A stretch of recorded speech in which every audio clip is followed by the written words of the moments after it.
David Kidron is a tour guide who I met while touring Israel recently.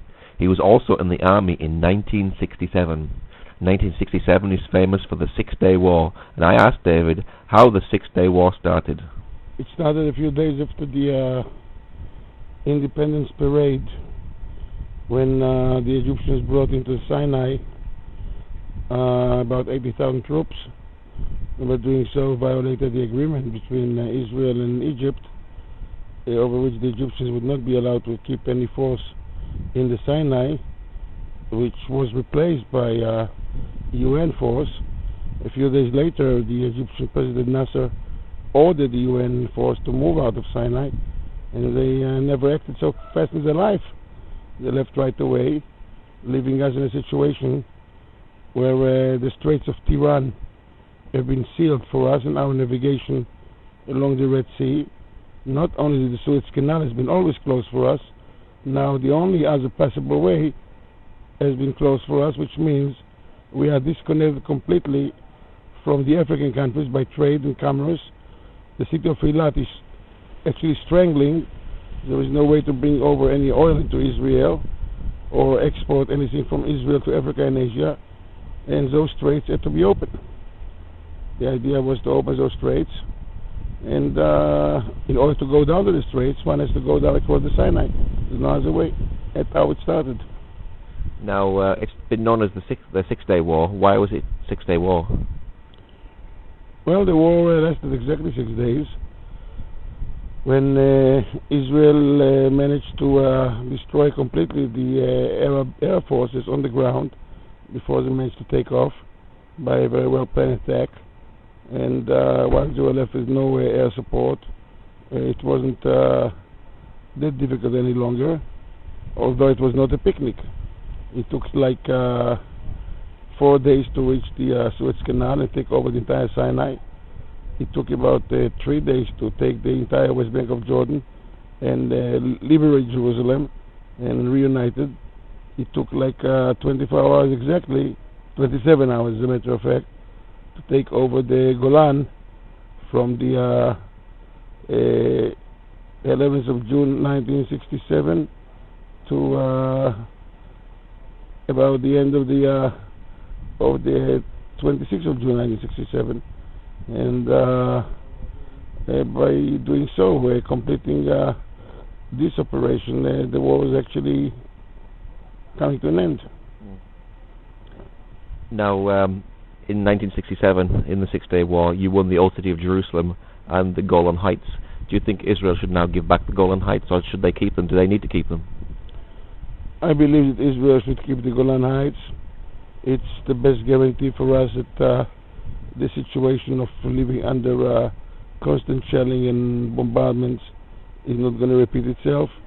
I don't think there is any world organization or any promises made or any treaty signed that can replace our being present on top of the Golan. As long as we are on top of the Golan, the Syrians are not. The day we move back, they'll be back. The other question was about Jerusalem. Jerusalem is the heart of the Jewish people. Jerusalem is the apple of the eye of the Jewish people. We have been dreaming and praying for returning to Jerusalem for 2,000 years. And we definitely understand the significance of Jerusalem to the Muslim world. We understand that Jerusalem is one of the most holiest cities in the world to the Islam, the third holiest city in the world to the Islam. We fully respect their demands for rights in Jerusalem, and I think that we should work out a system in which we'll be able to maintain our holy place that controls them. The Muslims will be able to maintain their holy place that controls them, made under an international umbrella of some kind. But I don't think that Jerusalem should ever be divided again. This was a city which was a second Berlin for 19 years, with barbed wire fences and minefields and borders. It's not a situation we'd like to see our capital return to. Now, in 1973, Israel was forced into a war on Yom Kippur. Who came up to fight against Israel? Well, Egypt and Syria, in a very well-planned attack.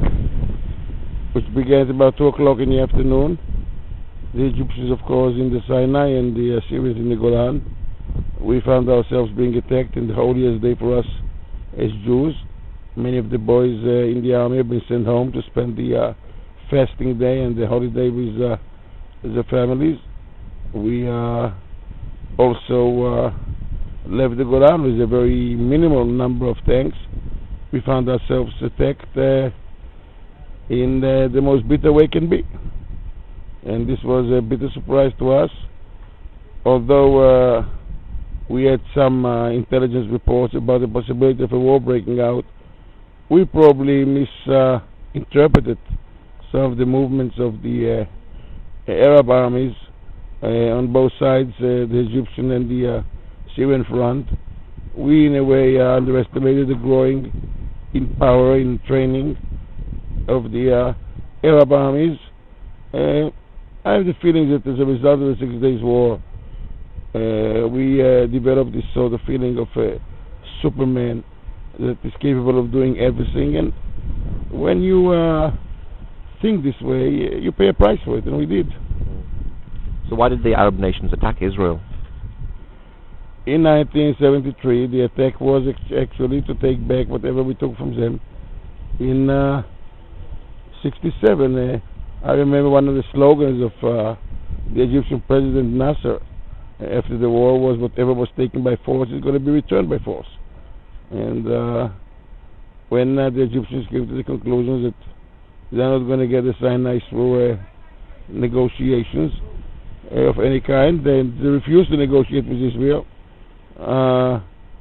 They believe they're going to be returning back the territories into their lap by attacking Israel.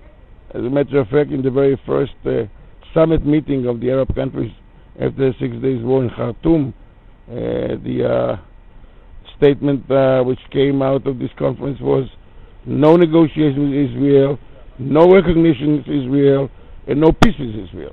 Under those circumstances, naturally, when you don't talk, you don't achieve. When you don't achieve, nothing is happening. The Egyptians and the Syrians believe that they are going to be returning back those lands by force.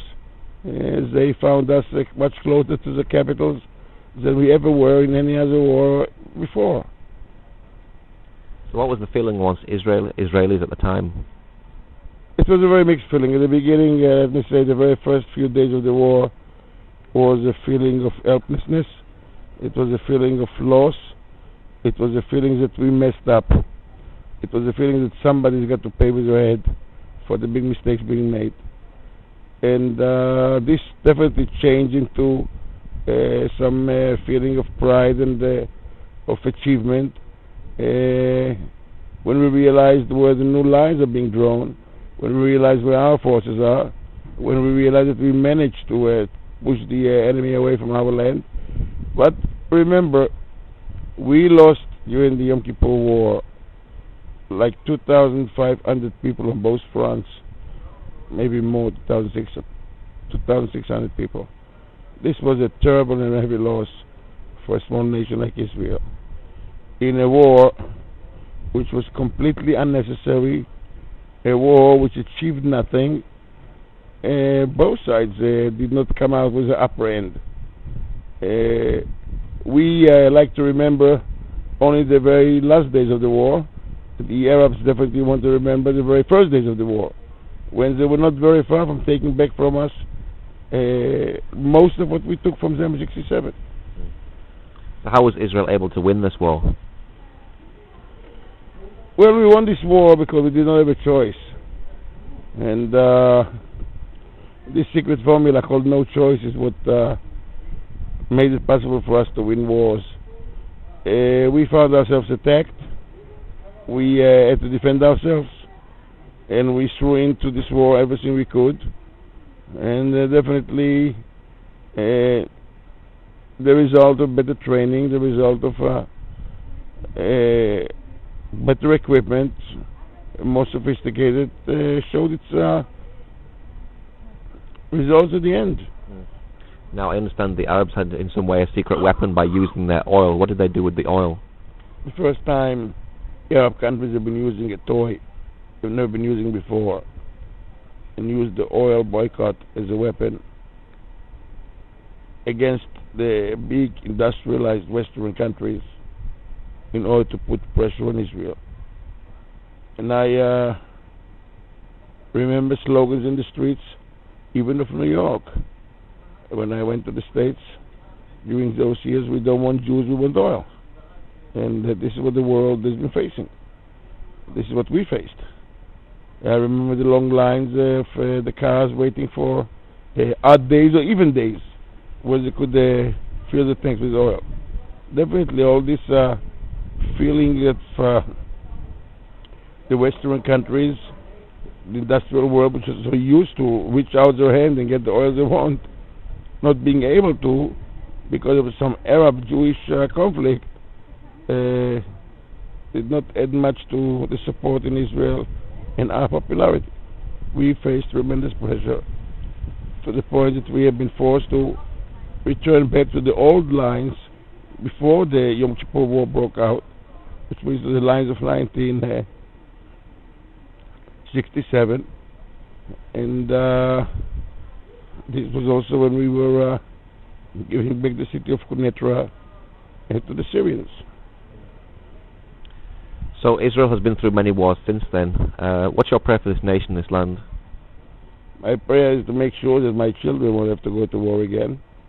I'm sure that my parents prayed for me not going to a war, and this was never accomplished and fulfilled. I'm praying my children not to have to go to a war.